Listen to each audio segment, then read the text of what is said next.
Samantala, mula dyan sa Baguio, ang Philippine National Police naman hinuhubaran na raw ng maskara ang nasa likod ng fake news sa kidnapping ng high-profile Chinese. RH52 Edniel Parosa sa detalye. Edniel?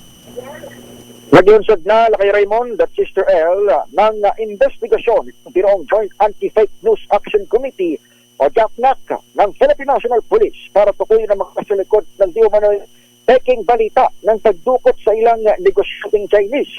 Ayon sa PNP, katawan ng JAFNAC ng Anti-Cybercrime Group o ACG. Pagpapanagot sa mga responsable sa walang pasiyang impormasyon na nagdudulot kasi umano ng takot at pagkalito sa publiko ay naturang mga fake news na kumakalat din sa social media. Babalik PNP Chief Police General Romel Francisco Marbil, gagamitin ang hanay ang lahat ng legal na pang o pagmaparusahan ng mga may sala.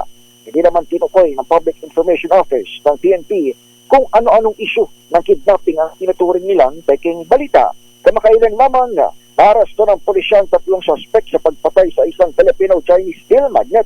Habang inaayos pa ng hanay ang isang kaso maging sa posibleng mastermind sa krimen na target buuin ngayong linggo. Bukod sa kaso ng malaking negosyanteng napakit, isang insidente rin ng kidnapping ang nasolusyonan nitong Abril 22 nang mahuli ng PNP ang isang Taiwanese at isang Pinoy na suspect sa pagdukot naman sa isang Chinese national sa lungsod ng Maynila. Ito si Edniel Parosa, nag-uulat para sa DZRH. Una sa Pilipinas, una sa Pilipino. Thank you, RH52 Edniel Parosa.